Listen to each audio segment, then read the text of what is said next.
Thank you for visiting Past the Wire TV, the YouTube channel of PastTheWire.com.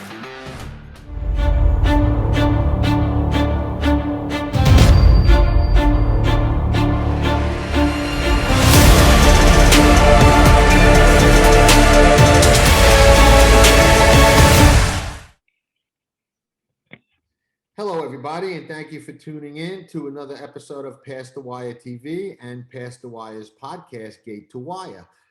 We have somebody on with us today, Lenny Shulman, who has written many things in the thoroughbred industry and been in the industry a long time. Just one of the true horse racing journalists still left in the sport. We need them, man. We need them bad. We need them bad. And they're dropping like flies. Oh yeah.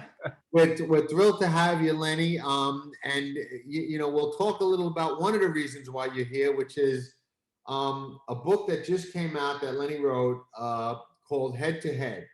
I got it yesterday, have not had a chance to read it in its entirety yet, but I did go through the introduction, and the introduction is going to make any horse racing fan want to read it. When you talk about just some of the experiences that you've had, I've been around racing a long time and been close to a lot of good horses, and just nothing compared to you, you know. And I went through different excerpts of it, you know, just, you know, you open to a page, you read a paragraph, and I can't wait to read it. I'll be honest with you. I really can't wait to read it. I think anybody would feel the same way. So, thanks. What prompted you to write it, Lenny? Let's start with that. Yeah, so about a year and a half ago, I was actually retiring from full-time staff work at the Blood Horse, and I was looking. I needed something to do.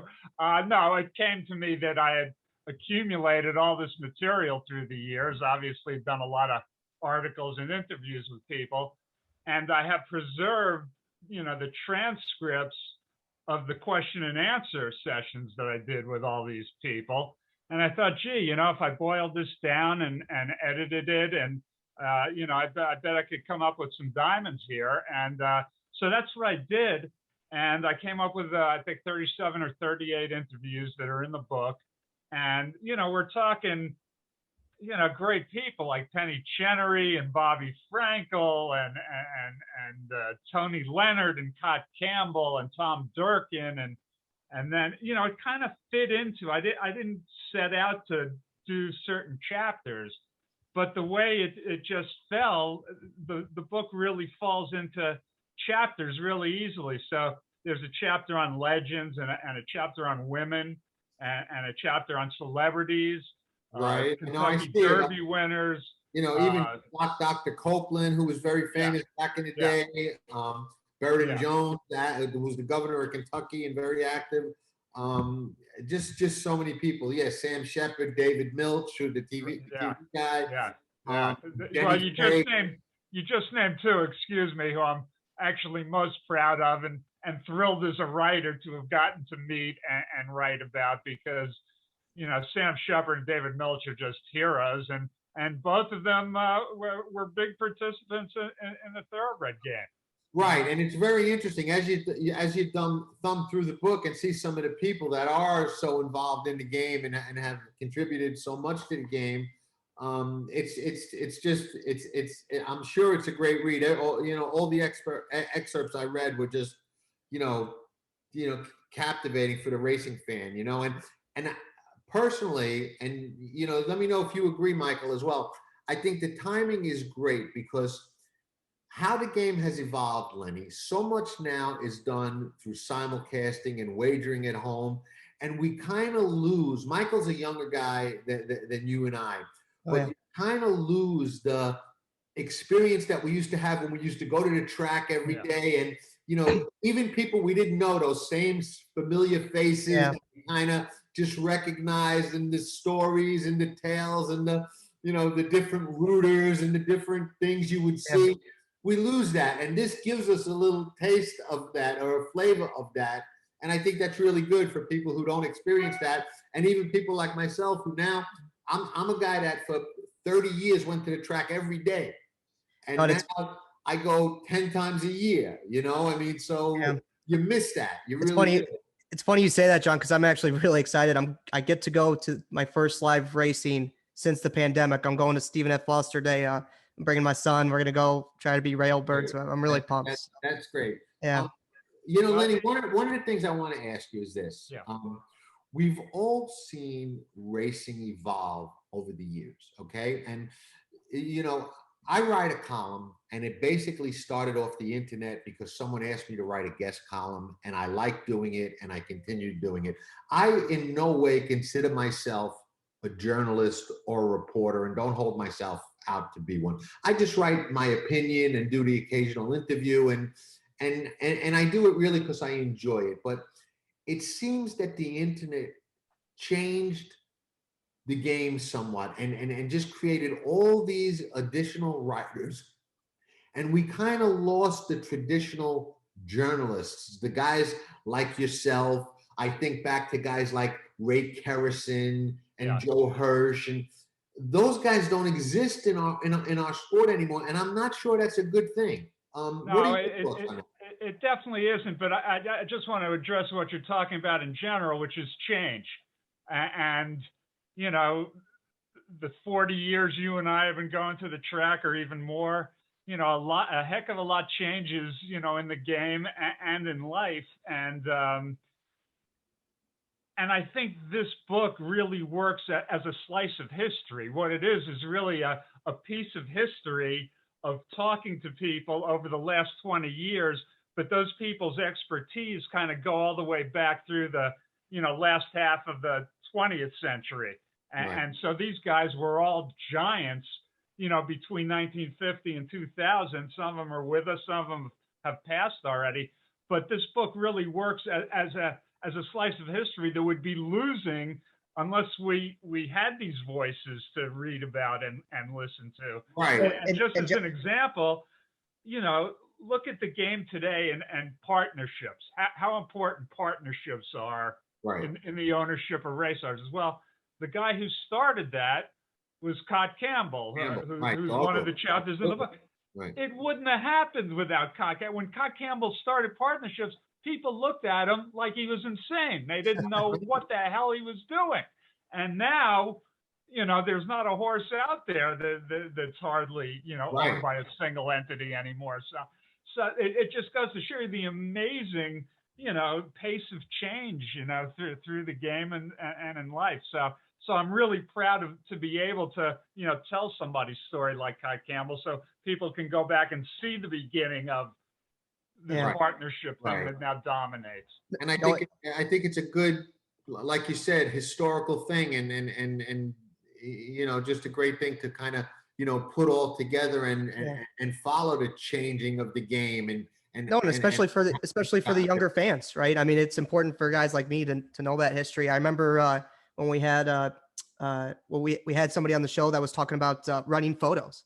I'm like, what do you mean you were a photo runner? I didn't know what that was. You know, it's like, it's little pieces of history like that I think it's fascinating to learn about as younger. I mean, you think about it, John, there's a heck of a lot of people today who weren't around when Secretariat ran, you know? So, you know, to be able to have talked to Penny Chenery many times and to have a couple of interviews with her in here, you know, so people like Michael can read about it. I'm sure you weren't around when. No, 93 I was born. So yeah, to us it's like part of life, but we have to realize to a whole lot of other people it's kind of in the history bin. So I'm really happy to be able to bring that to people.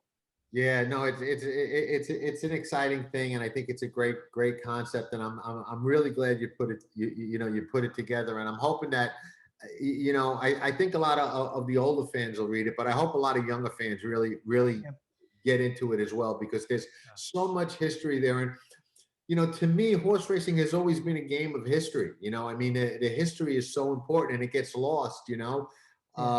You know, sometimes I have conversations with, you know, younger people, and I try and explain, you know, different aspects of the game and how it was back when. And sometimes, you know, things change, but they stay the same. Like history repeats a little bit, you know, like, you know, I've kind of seen this play out before, and, you know, this is how these things kind of go. So it's a great concept. It really is.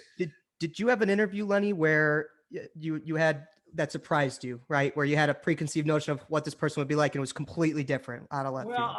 I don't know about preconceived notion, but the one that stands out for being surprising is the one with David Milch, who we mentioned before. Now, again, probably before your time, but David Milch had 2 Breeders' Cup winners, a horse named Gilded Time, who was one of the fastest 2-year-olds ever, and a miler named Val Royal, and other really good fillies named Tuzla, Cafe Latte. Anyway, David Milch, who's a great television writer, NYPD Blue, Deadwood. I mean, just top of the top.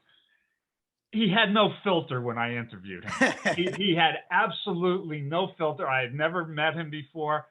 And he starts talking about things. And then halfway through the interview, he goes, part of the complication of me in horse racing is as a child, I got sexually abused by somebody, who was at the racetrack.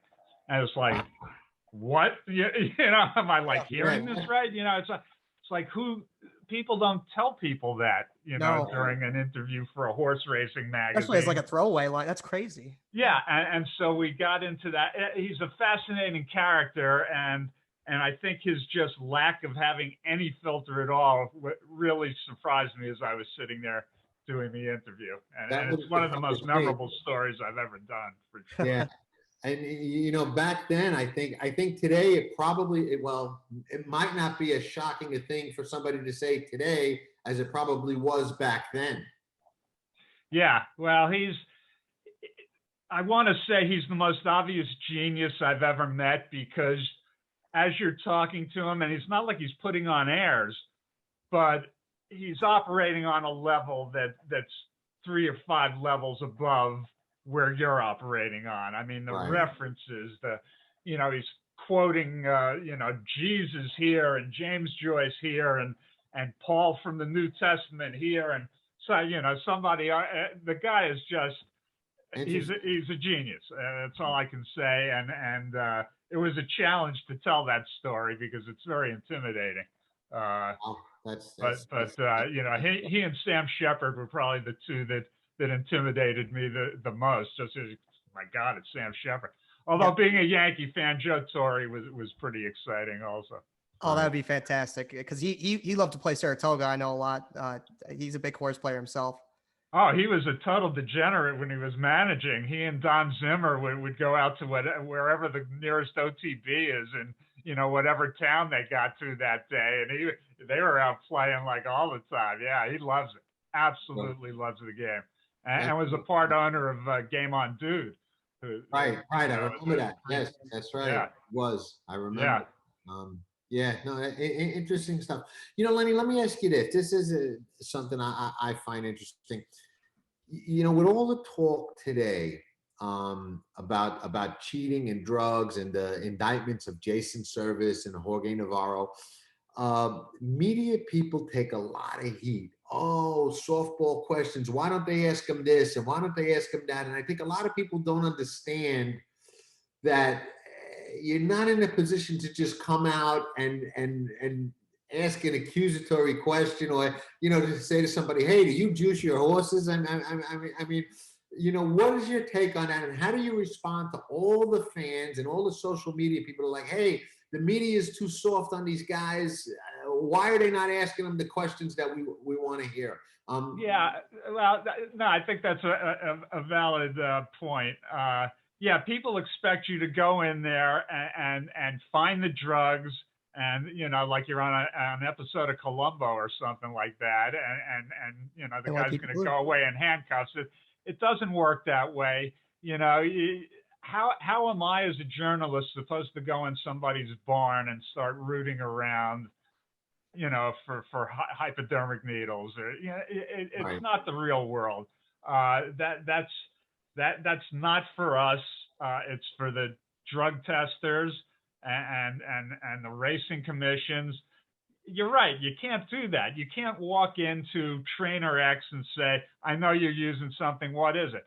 They'd kick you out of the barn in 2 seconds. You'd never be within a mile of there again. There'd be barriers around there. part of the journalism game is access. You need access to the players in order to tell the stories of these horses. And if trainer X, I won't mention that, kicks you out of their barn, you're not going to have access to any stories concerning any of those horses. And probably other barns as well, because word gets around. Any barn. So, I'm not saying you shouldn't try to pursue stuff when you can, but, there's a limit to what you can do. I've had other people in the industry call me and say, hey, these sales companies, they're all crooked and they're doing this and doing that with the sales. You should go in there. I know it's happening. It happened to me. And I said, okay, give me the names of the people who screwed you over, and I'll start like, oh, I can't tell you those people's names. You're asking me to go do it, but you're not going to go. You're not going to help. So it's not only the public; it's other people in the industry who get frustrated with other people in the industry. But this isn't Woodward and Bernstein.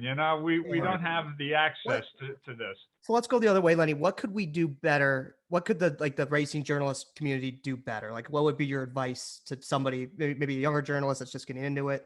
Well, or there's a happy medium of, being respectful of the trainers and doing. That's an interesting question. Well, I'm going to be a dinosaur here, I'm afraid. To me, Michael, the movement is just now, it's to speed. It's to putting something up on the internet, and being the first one. And so a race is run and all of these organizations will put up one sentence, so-and-so won this race, and then, you come back and you lengthen it a little bit, but it's really who, what, why, where, and when. It's just the facts. So to me, what's missing and what we're losing is actual writing.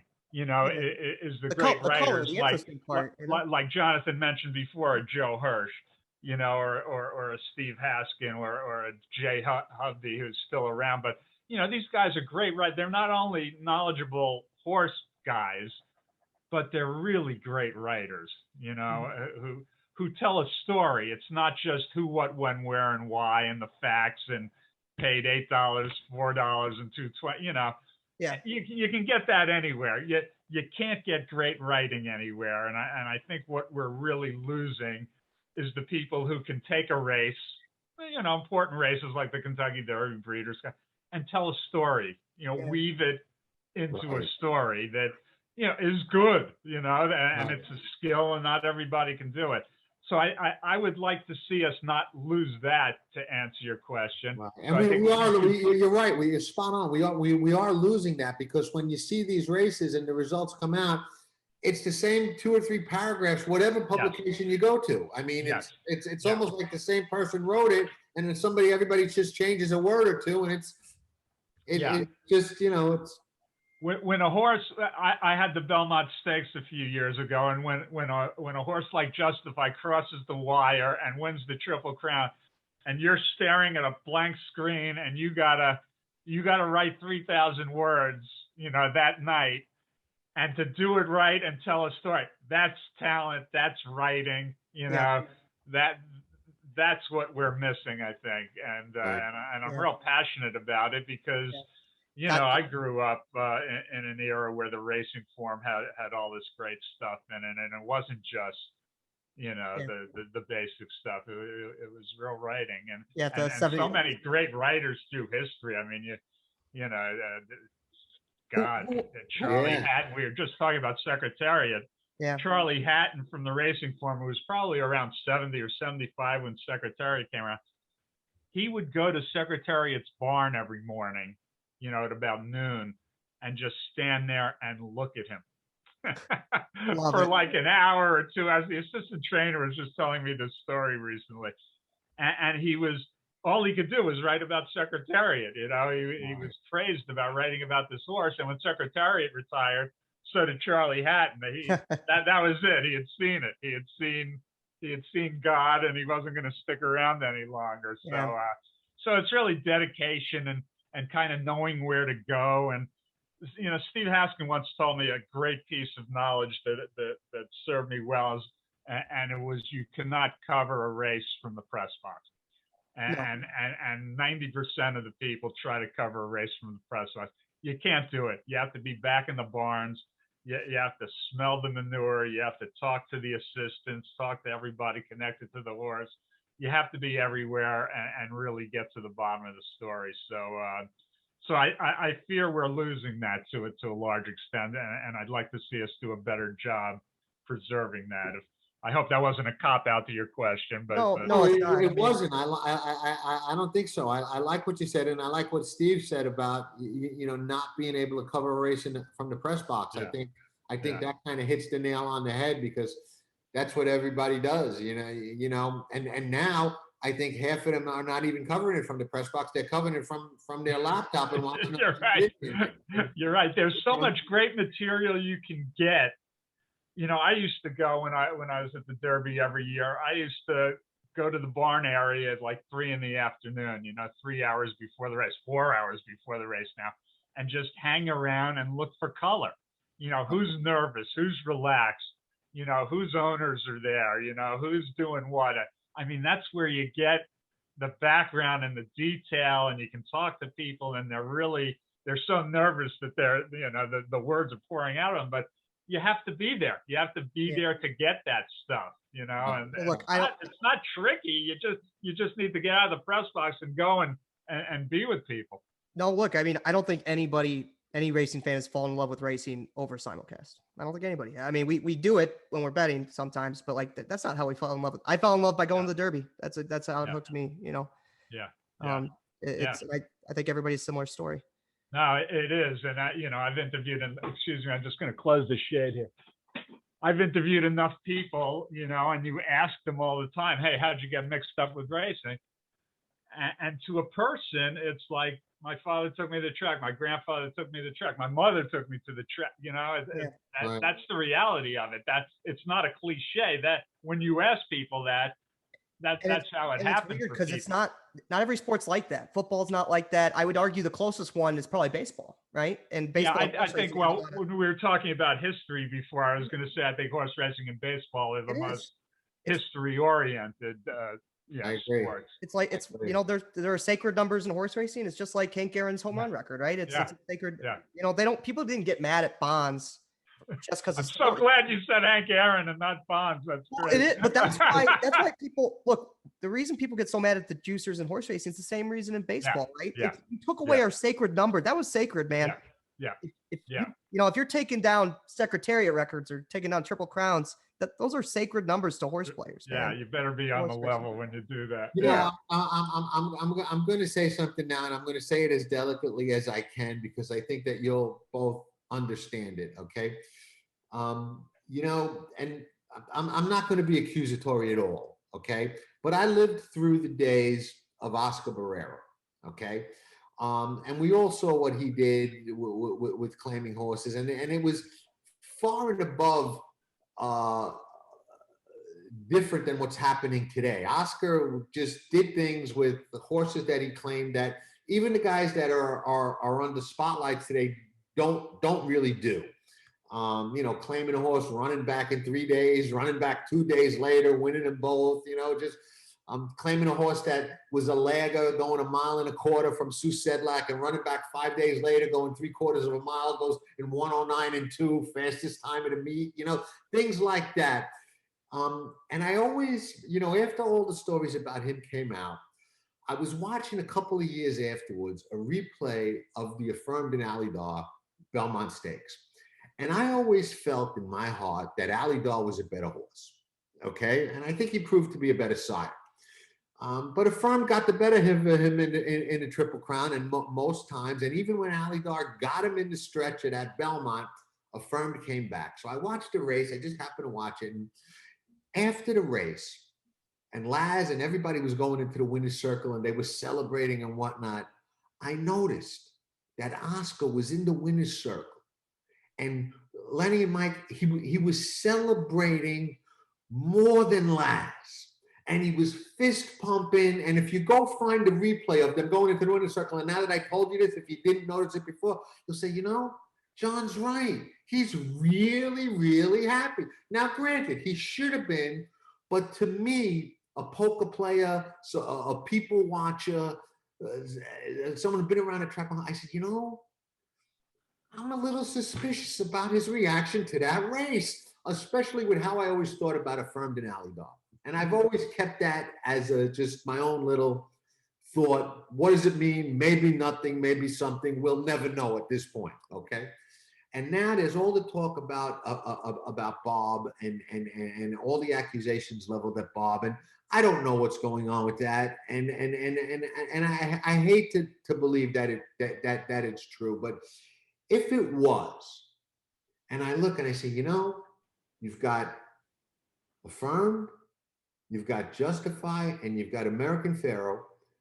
I would hate to have to think that there's even a possibility that there's 3 asterisks next to 3 Triple Crown winners, which in my opinion is one of the most difficult achievements in all of sports. I mean, winning the Triple Crown in its current format, you know, with the 2 weeks and then the 3 weeks, it's just so, you Lenny know how hard it is to do, and you know, Mike, as a young guy. Oh my gosh, yeah. It's so difficult to do. I would hate to think that it's possible we could maybe have an asterisk next to those 3. I mean, it really irks me, and I don't even want to think it or believe it, but I would be lying if I said it doesn't gnaw at me a little bit. Yeah, well, we're not going to know, but I will say this, and you know, Bob's a complicated story at this point. And frankly, I think he got a little sloppy. You know, he shouldn't have as many positives in the last year or two that he has. But I will say this: he's a great horseman. I mean, he grew up. You know, he grew up with cheap horses in Arizona with his dad. And I mean, he knows his stuff. He's not some guy who's just, you know, a chemistry guy. No doubt about it. Fantastic horseman who gets fantastic horses and knows what to do with them. And yeah, I wish this cloud wasn't over him and wasn't over the sport, but it's a message to the sport, you know, to clean up, you know, and not get sloppy. I mean, I don't think, you know, this Medina Spirit thing. I mean, it's really it's not a killer medication. You know, it's a minor medication. Well, it's a shame because this should have been a but great it was story. the Kentucky Derby. You know, Yeah. and so you understand why it became a big deal. But you know, I wouldn't give the guy the death sentence over it. You know, there's been. Anyway, it's very complex. It's a shame. I mean, it was a $1,000 yearling. It could have been a great story. It really could have. Yeah, it cuts into. I mean, I wrote a book about Justify a few years ago, and you know, and then it comes out afterwards that he had this, you know, positive out in California and it was covered up and this and that. Now, you know, again, that drug is a nothing drug. It has nothing to do with anything. But does it put a cloud over it? Yeah, in certain people's minds, absolutely. You know, so it hurts the sport. It does, and you know, I am a fervent believer that we need to get drugs out of the sport, and I've always felt that way. Great. And I feel that way more than ever. But you know, we need to present a clean face to the public at large, because if you see what's happening with circuses and zoos and dog racing, and you know, horse racing is not on the firmest ground, and we better clean up our reputation out there, you know, as to even survive going forward. And I agree. Yeah. I agree. Are you optimistic about HISA having a very positive impact? Optimistic is tough.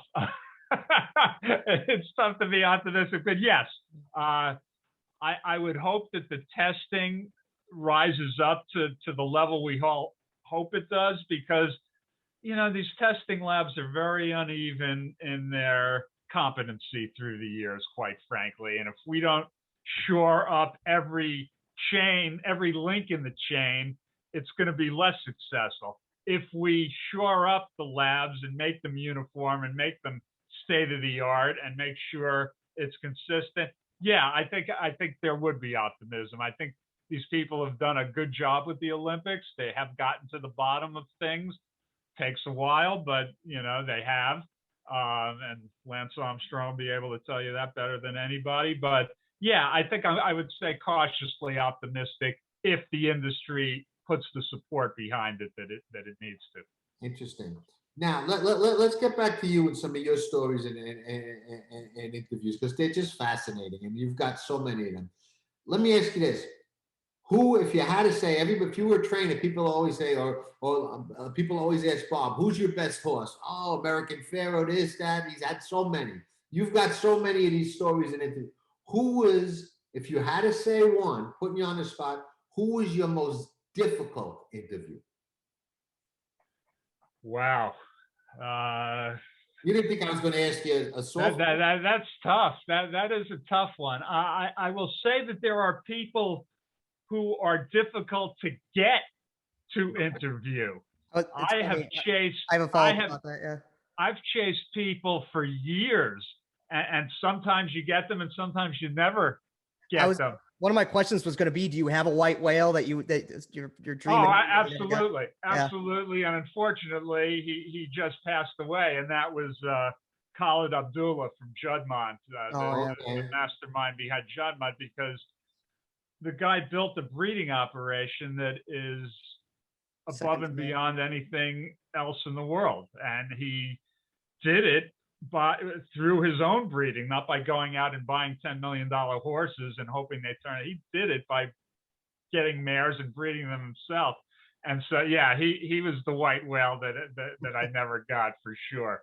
I desperately wanted him, but he was a very private man. He wasn't going to do that. The owner of Tepin, the great filly who won at Royal Ascot, Robert Masterson, his name is. He's a guy who I chased for 2 or 3 years before he finally agreed to do that. As far as who was difficult, once I got them in the interview, John, nobody comes to mind. I mean, everybody was pretty darn cooperative. Even somebody like Bobby Frankel, who had a reputation of being a man-eater. I mean, he was just a delightful man to talk to if he liked you. Yeah, and, I got along very good with him. I mean, I didn't know him well, but I met him a bunch of times, and he was always really cool with me. Yeah, the guy was the greatest. I mean, he's one of my favorite people of all time, just because you could talk to him about anything. It wasn't just about horse racing with him. You could talk politics. You could talk food. Yeah, you could talk New York. It was great. So sometimes the reputation doesn't always, turn out to be true when you go in. I had an editor early on who wasn't a nice guy and lived for conflict, basically. And I had a ponytail and long hair and political beliefs of a certain part. And he made me go and interview a guy named Charles Knuckles, who is a great breeder here in That's also awesome. Has bred something like 300 stakes winners. So the guy's on the land, bred War Emblem. He sent me out there and said, boy, he's going to really love you. And he was being really sarcastic because he thought the guy was going to eat me for lunch. And I sat there and we did the interview, and Charlie Knuckles and I became great friends. I mean, unbelievable friends. I tell the story in the book. And he just took a liking to me, and I took a liking to him. And we ended up going out to dinner together and all this stuff. Who you think is going to be the tough one doesn't always turn out to be the tough one. Guys who you think talk a lot and it's going to be easy. Sometimes they talk a lot, but they don't really say anything. Right. And later on, you go and check your tape recorder and you listen, and you're like, this guy talked for a half hour and I got nothing. I got nothing I can use. Right. So it's not the guys who talk so much. It's what they actually end up saying. Did you ever get pushback from Oh, no worries. Did you ever get pushback after publish from an interviewee or somebody? Yeah. Well, I keep going back to David Milch. David Milch, it's come out in the last few years. He had to declare bankruptcy because of his gambling debts. He lost millions and millions at the racetrack. Well, he was an addictive guy. Early in his life, he was a heroin addict, for instance. And so when we were talking, he said, look, just my experience, and I'm not trying to put anything down. He goes, running a race every 30 minutes to me is like sticking a needle in my arm every 30 minutes. So I wrote that, and the gentleman who is the head of the Thoroughbred Owners and Breeders Association read it in the Blood Horse and immediately came to the office, got into my publisher's office, closed the door, and wanted me fired. Wanted me fired because I wrote what David Milch said. Yeah, he wanted my head. I mean, he wanted it right now. And this is about a year after I started. So it would have been cut short really pretty badly there. But fortunately, the magazine stood up for me. But that's fantastic. Yeah, that was one that happened early on. And that's a really interesting story. Yeah. And there's another very successful trainer who I called within the first 6 months. He had won a race at church, one of those 2-year-old races in the fall. Right. So anyway, I call him up and I ask him the question that anybody would ask of anybody who has a 2-year-old who just won at Churchill in the fall, which is, do you think he'll stretch out and be a Derby? I mean, yeah, it seems like an obvious, yeah.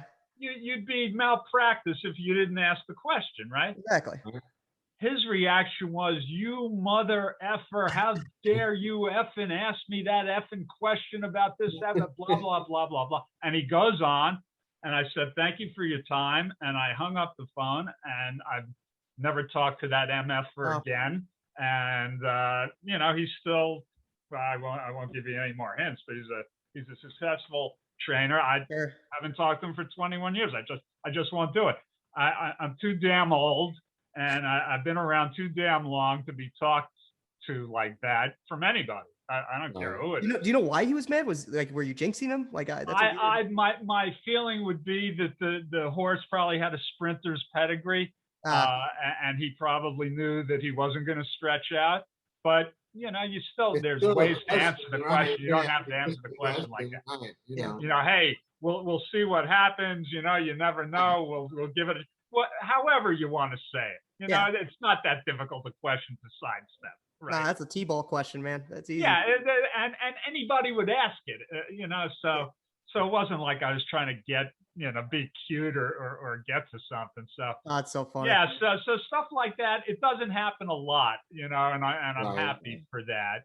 And again, as far as moving this industry forward, these trainers and owners have to understand when somebody's trying to interview them, it's for public consumption. This is to get it out there and get more people interested in this. And it behooves all of us to move this thing forward together. Yeah. And I understand people don't want to talk about certain things and they have secrets or they have this, that, and the other thing, but there's a way to do it. And we should all be cognizant of making this industry more popular if we possibly can. So. Did you ever have the opportunity in your career to interview or talk to Baeza when he was riding? No. I came around relatively late, John. I was in LA for 20 years doing TV and film work. So I didn't come to work in horse racing until like 1999, and then full time not till 2000. Okay. Wow. Yeah, I didn't realize that you were that late. Yeah. The reason I asked is because when I was a kid, he was still, and I was going to the track every day with my parents. He was still, doing well in his career. He wasn't retired yet, and he was known as a guy who just a 1-2 word guy. You know what I'm saying? And just. They used to call him Stoneface because in the winter start, every winter start, he had that same face on. You know what I mean? No reaction, no emotion, no nothing. But he was like Cool Hand Luke in the saddle, and he was a great rider. Yeah. Well, the jockeys you got to be careful with, because if they're coming off a horse and they've just lost a tough race and you're sticking a microphone in their face, they're not going to be real happy about it.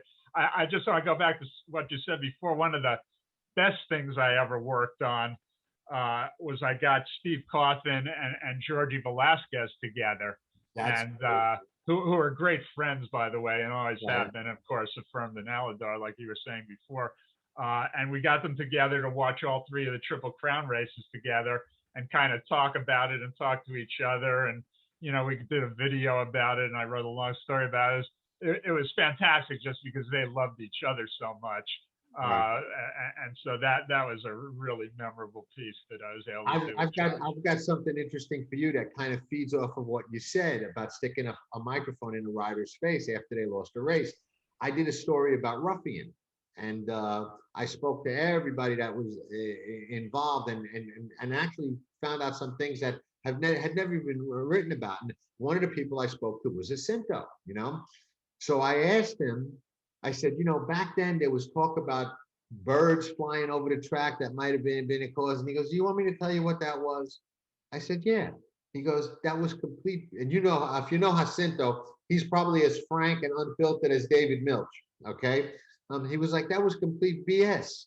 He goes, some stupid reporter comes stick a microphone in my face after the poor filly what happened and asked me about some stupid birds. And I looked at him and I wanted to tell him go F himself, but I didn't. I told him, yeah, it was birds. That's what it was. And the idiot wrote it and a dozen people believed it. Because I had no birds. Because I had nothing to do with it. It's fake news, man. Fake news. You know, so I thought that was kind of interesting. But it goes to what you're saying. I mean, you know, it was probably the wrong time to approach him with any question, let alone. Yeah, it's tough. I mean, you know, as a reporter, it's tough because it's the one shot you're going to have with a guy after a race is, you know, him walking from the track to the jockey's room because he's probably going to be riding the next race, you know, and you got to go right the story. So you only got that shot at it. So it's a difficult situation, but you really got to be, you know, cognizant of the situation. Well, and it's weird. We're one of the few sports that doesn't do press conferences, right? I mean, it's. Well, we do after the big races. After the big races, occasionally, but like you know, I mean, it is literally a mandatory part of their contracts in every other major sport. You're right. You're right. That's really true. And for horse racing, it's really the 3 Triple Crown races, the Travers, and the Breeders' Cup races are about, you know, all the formal press conferences anymore. Yeah. You know, one of the good things about social media that I liked in the beginning was that it gave a lot of people the opportunity to interact with the riders and the trainers, and you know, we almost ruin it for ourselves because, you know, you've got like those railbirds that lose and curse the riders, which we used to see in New York a lot. I don't think I ever saw anybody take as much abuse as Angel Cordero used to take on the rail when he lost a race, you know, and. You know, that's a terrible jockey. So it's a little worse on social media because there's that anonymity. Anonymity, sure. And you're far away from people, so everybody gets grave, and you know, you want these guys to interact, and then you're cursing at them, telling them they're the worst rider you ever seen because you lost a bet. They're not going to interact and talk with you if you do that. Wake up! There's a way to deal with people, and you can even criticize somebody in a nice way. You know. You're absolutely right. People can be very brave when they're anonymous, and those are the same people you referred to before. It's like they're cheaters. Show that they're cheaters. Well, you call it cheating. You go out in public and make a slanderous claim without having any evidence or any proof or any. You go out and do that and tell me how it works out. Well, the proof is the guy wins at 30%, so he's got to be a cheater. Yeah. Well, look, I'm not saying not, but right. You need proof and you need evidence. You can't just make claims. And, you know, yeah, it's nice if you're sitting in your mother's basement and you can be a big shot, but the real world, you know, doesn't work that way. You know, you mentioned earlier, Lenny, and you know, you're a historian, and I like to consider myself a student of the game. You mentioned earlier that, you know, in the old racing form, we had those great stories and articles, and we did. And I still have a stack of copies of the old form, right? One of the things I like to do is I like to identify periods in the sport and in history when things changed, okay? And one of the things I've always identified is when the IRS changed a lot of the rules about ownership is I thought that was the catalyst to the big farms, the Rokeby stable, the Green Tree stable, the Calumet, the original Calumet, you know, those homebred farms that bred to race. I always used to say, those are the best horses money can't buy because they weren't for sale. They didn't want partners. They were all rivals, those farms. Yeah. When the IRS changed the law and made those wealthy people have to treat that like a money-making business as opposed to their side business, I thought that was a catalyst. That was one of the changing points in the game. I think when the racing form, as you mentioned, went from the big thing that we used to have to fold up like this and turn our hands black with that black ink, because if you read it, you know, your hands were black. You had to wash your hands. It was like working in a gas station. All right. When they went to the small form and changed it, that to me was when that started to change, and we started to lose that writing and you know, that aspect of racing journalism, which really, other than yourself and like you said, Jay Hufty and Steve, who still writes a little bit, people like that, it just doesn't really exist. You know, you got that, you know, so-and-so won in 108 and change and paid XYZ and was bred by so-and-so, and that's it, you know? Yeah. It's and you're right. You have to show, I think 2 years out of 7, you have to show a profit now for the IRS, or else you get taxed some crazy amount. But also at the same time, I think you're right with the taxes, but there are also some people who came into the stallion business at that point who weren't going to, you know, they weren't homebreds anymore. They weren't family stables. They were going to sell horses, and so it became a keeping up with the Joneses a little bit. And you're right, it's changed. To think there was no commercial marketplace, you know, about 50 years ago, and now, you know, every horse that gets bred for, you know, to sell. The homebreds are the exception. They really are. Yeah, the Phipps stable's really the only one left, and they're, you know, don't have the numbers that they used to have, but all those great families, Mary Lou Whitney, you know, they're gone now. It's a whole different.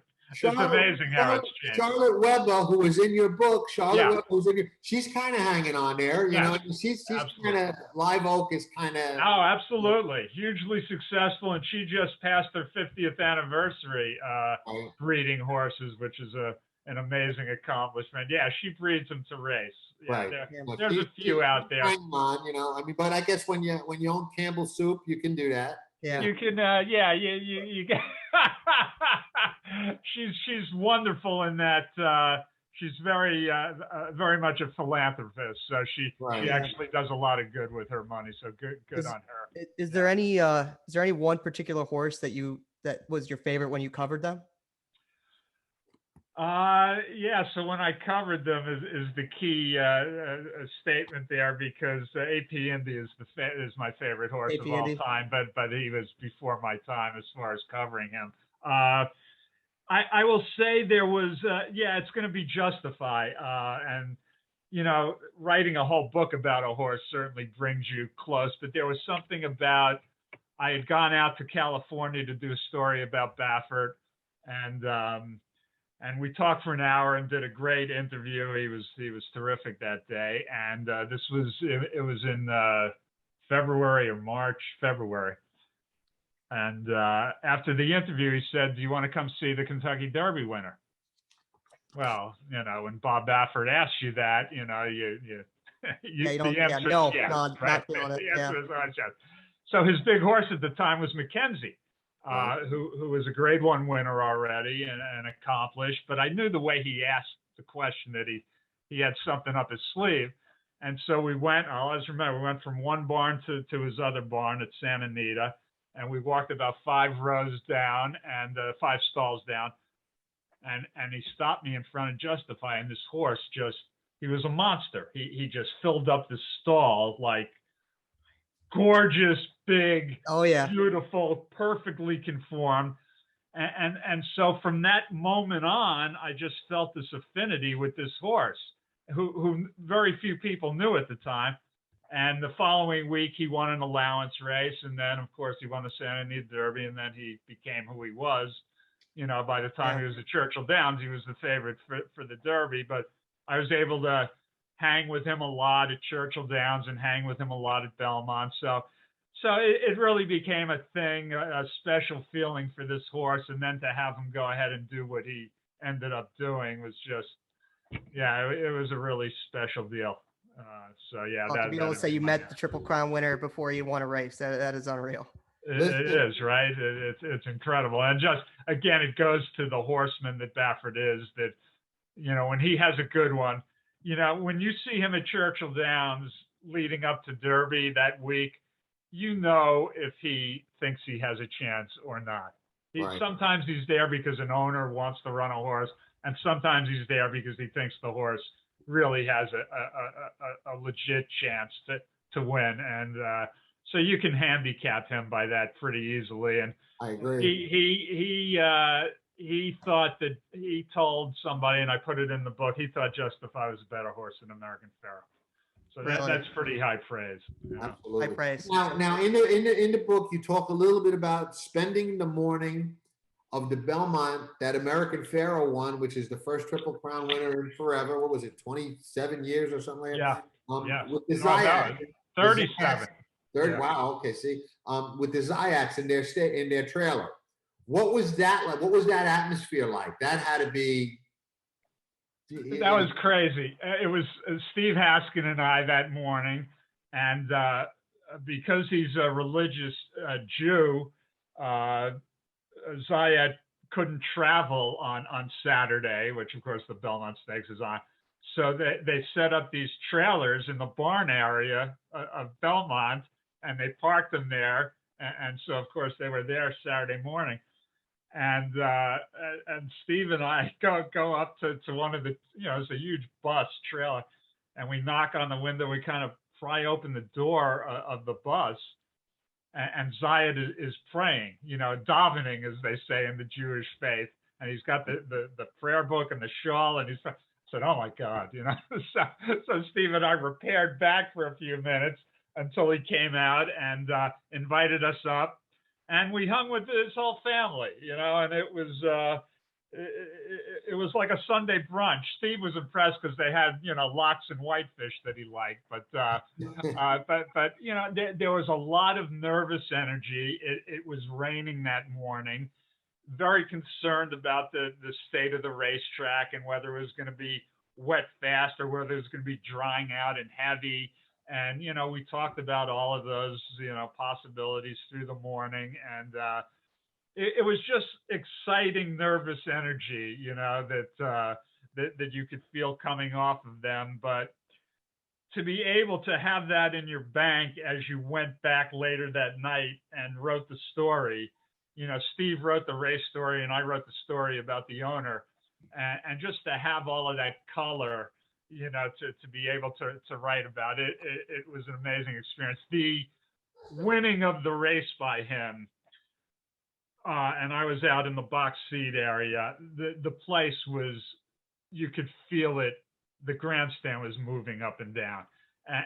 It was an incredible experience after 37 years. People were, I always liken it to the end of World War II, where people came out in the streets at the end of World War II, and the famous picture of the Navy sailor kissing the woman in the middle of the street, and they were complete strangers. And that's what it was like when American Pharaoh won.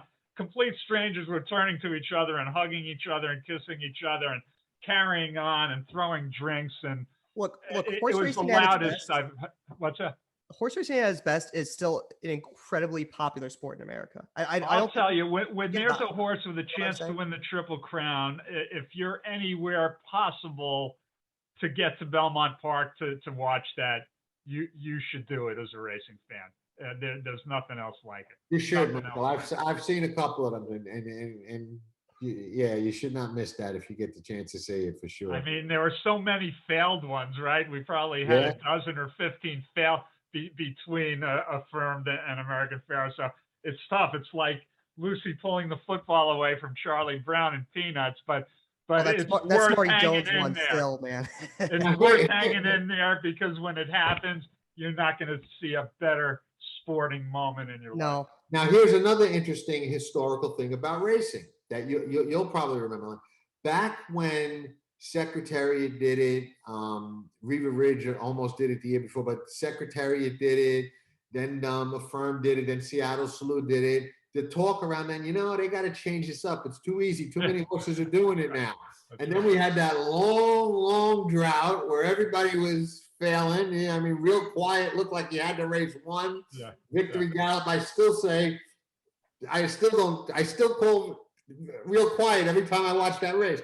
But then they were talking years later, oh, it's too hard, we got to change it. I'm like, no, it'll cycle around. It can be done. I've seen it happen. Yeah, I don't think, as a joke, after Justify one, I said now people are going to think it's too easy again. Right, exactly. But you know, the guy who owned California Chrome, who was, you know, unfortunately was somewhat crocked when he was interviewed, but yeah, you know, the year before when California Chrome lost, the year before American Ferry, he goes, I'll never live to see another Triple Crown. This is messed up. It's got to be changed. right. So yeah, a year later, bingo, there you go. So, yeah, I kind of knew that. I kind of knew that when he said that. You know, it's one of those like those horse racing idiosyncrasies. I'm like, we'll have one soon now for sure. He's gonna eat those words. You know. Yeah, yeah. So it took exactly a year for it to be wrong. So yeah, it's a great accomplishment, and again, that feeling, that moment is probably the most unforgettable moment I've had in horse racing. It was just incredible. Well, I think people. Go ahead. No, go ahead. No, and I think people forget too. Like, if you look back at Justify's Derby, there's like 3 or 4 Grade 1 winners in that Derby. Like obviously good, really good crop. Yeah, you got Dino Rosso in there. Obviously, you got good Magic could have won the Triple Crown if Justify hadn't come along. I think Good Magic was a really good racehorse. It really was, man. I was all on Mendelssohn that year. I still haven't well, people loved him also. Yeah, he was a hell of a racehorse too. I mean, he didn't run well that day, but he was a very talented racehorse. Oh, absolutely. I'd say Fires in that race, it's still regard. I mean, there's some awesome horses that he beat that day. I mean, it's insane. It was a good crop. It really was a good crop. Mendelssohn's going to turn out to be a good sire. I hope so, man. I hope so. I'll always have that. Oh man, I was so on him. I was so on him that day. Well, the Breeders' Cup couldn't have been more impressive. I mean, that run too. I can see why people got excited. Plus, you know, he's a half brother to horses like Beholder and Into Mischief. So, pretty good pedigree.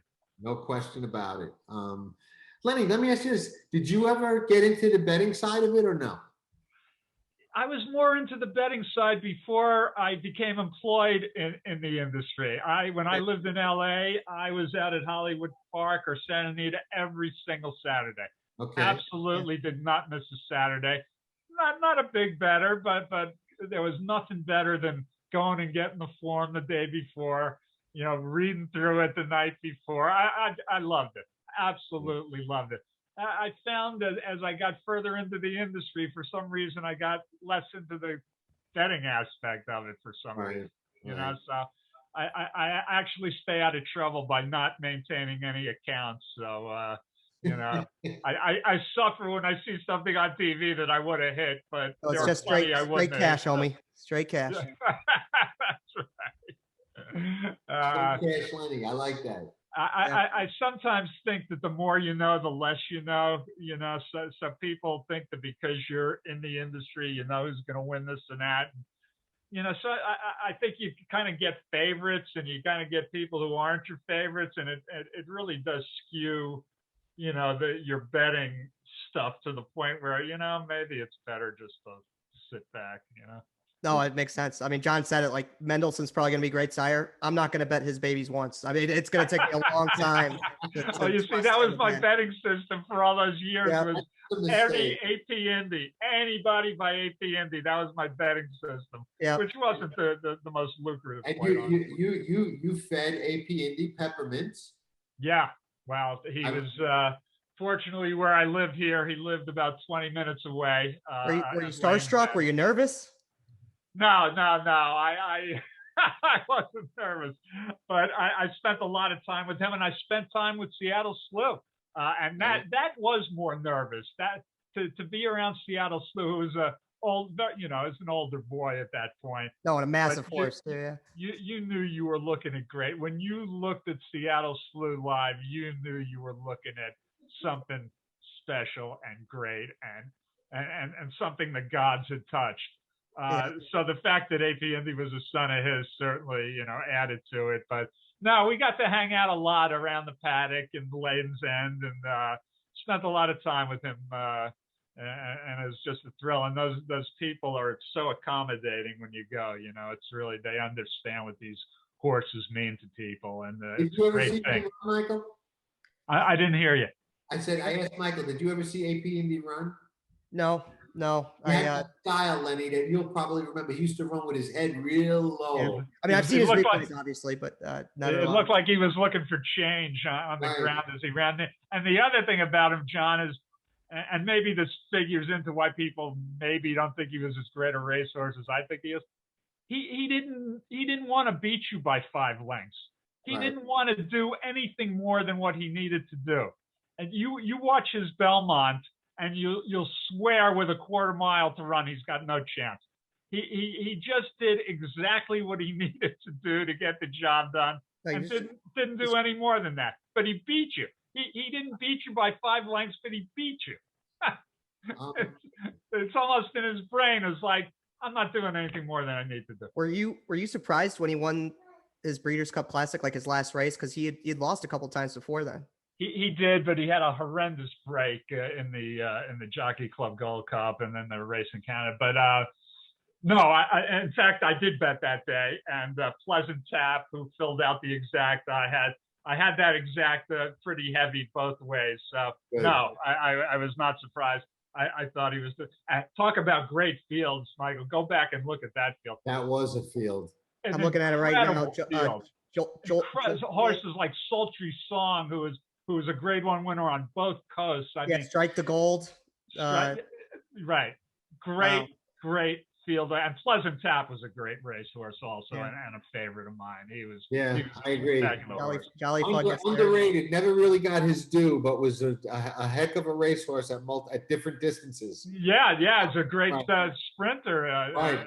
Sprinter, a mile and a quarter, mile and a half. Yeah, Gary Stevens rode him. Wow. Yeah. You know what? How do you, as a historian and with all this experience, have been around? I mean, I asked Mike Smith this one time. We got into like an interesting conversation about it. Everybody has opinions about it, myself included. Are you able to rate or rank horses from different eras and compare them to each other? Or are you of the school that you really can't compare horses from the 70s to the 90s? Like, how do you compare Secretariat to Justify, or who would bet or who would beat who? What's your take on that? Yeah, I don't think you can. I mean, I think, you ask people who's the greatest Triple Crown winner of all time. I mean, 98% of them are going to say Secretariat, Right. So to the extent, so you are comparing it to that extent, one to the other. But no, I don't think so. And it's funny because in the book, I was talking to Penny Chenery, and I said, would you call Secretariat the greatest horse of the 20th century? And her answer is just great. She said, well, I never saw Man of War run. He had a better record than Secretariat did, but I never saw him run. So I would say that I'd be happy to share the 20th century with Man of War. So even somebody like Penny Chenery wouldn't compare Secretariat to, and it's so funny because like Secretariat lost quite a bit for as good as people think he is. Whereas I always have said that. I've always said that. I've always said he lost a lot of races for the reputation that he has. Whereas you get like bid, and nobody ever has him in the conversation with somebody. And I've always said something else. I've always felt, and you may say I'm crazy, Leonard, I always felt he was a better horse on the grass. Yeah, well, you're selling the book, John. That exact line comes out of Penny Chenery's mouth in the book, actually. Okay, I see that part, but I've always felt that way. They were supposed to run him in the Man of War and on the grass, and I think it was just raining, and they changed their plans, so he didn't get to run that day on the grass, but his last race was in the Canadian International on the grass.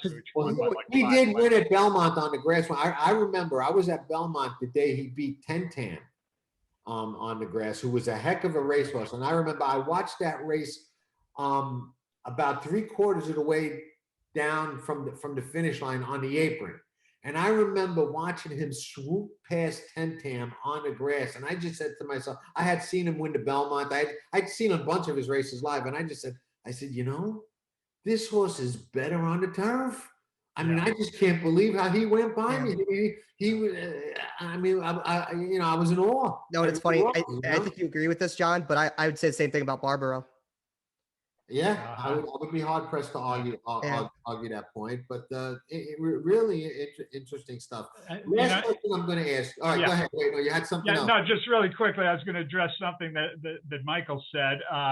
And again, I'm sorry for shamelessly pitching the book, but again, no, don't worry. It's a great book. Lenny Chenery in here admits to putting Secretariat in places where he didn't belong and causing his losses. So I thought the mouth abscess in the Wood Memorial, she didn't know about. So there was an excuse there. His two losses later in the year, one, he had a fever, and she thought that it didn't matter because he was so great, it didn't matter. Trust me, I know how ran him anyway, and he got beat. And the second time was the aforementioned time. She was going to run Riva Ridge. Was it in the Woodward? I forget now, but and it rained, and Riva Ridge hated the slop. He couldn't run in the slop. Yeah. So they took Secretariat, who hadn't trained for a couple of weeks, and okay, you run in this race instead of Riva Ridge. So with no training, they stuck him in that. So I'm just going to say that he had some excuses in three of his four losses.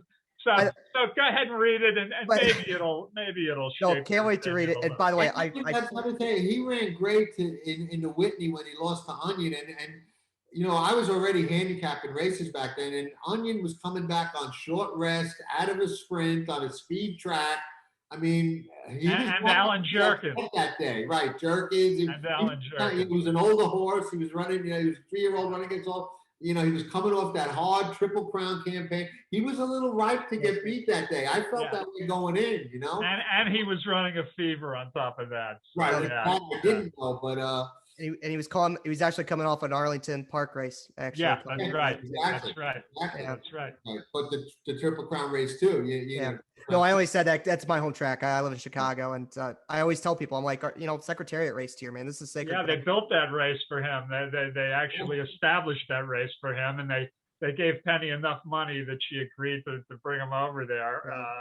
And I think he won by nine and a half. Something like that. I mean, we don't even have the dirt track anymore. It's sad, but yeah, it is sad. It is sad. It's gorgeous. Now, the last thing, unless Michael has something else, but go ahead. The last thing that I want to ask you, I don't want to take too much of your time. We've been, and I can keep you forever because we just love this kind of stuff. But when you talk about horses from different generations and you compare great horses, and there's been so many, and you know, we talk about racing being dead, but in the last decade, we've had a lot of great horses. I mean, you know, Beholder and Zenyatta and Rachel Alexander's campaign is one for the age. I mean, we've been lucky, even though racing has declined in certain areas. We've had 2 Triple Crown winners. I mean, we've had some great horses to watch.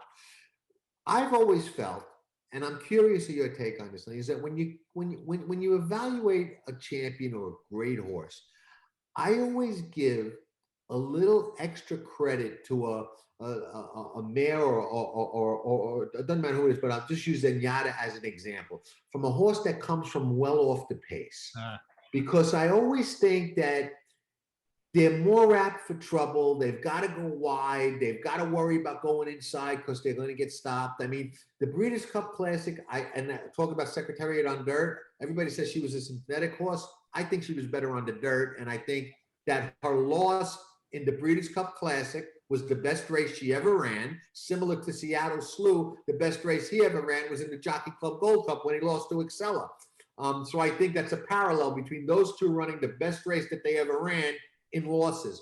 But when you have to come from off the pace, you're more dependent on trip and pace and circumstances than a horse that, say, only because they were compared so often to Rachel Alexander, who's either setting the pace or right off the pace and kind of making her own luck and trip, so to speak. So when I evaluate those champions and those, all-time greats, I give a little extra credit to those ones that come from way back because they need a little help. You know what I mean? They're at a disadvantage.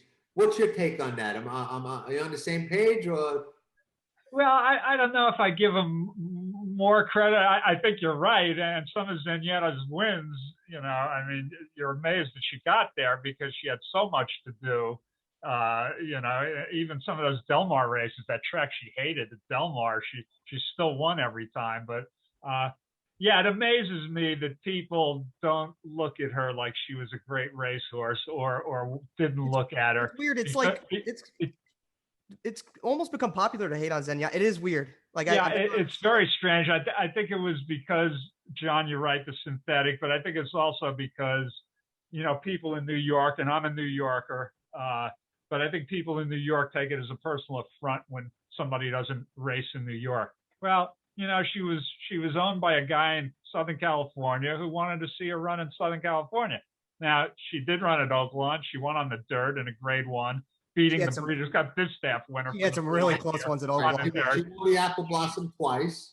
She was gonna run at Churchill Derby week, and again it rained all week, and they just didn't want to run her on that track. But I am perplexed that she doesn't get more credit. And you're absolutely right. That run, that race against Blame in the Breeders' Cup Classic was a phenomenal race, and I thought they were absolutely equals going into that race, because Blame was a fantastic racehorse. Awesome horse. He was having a great season. Awesome. He had lived his entire life with Churchill Downs as his home track.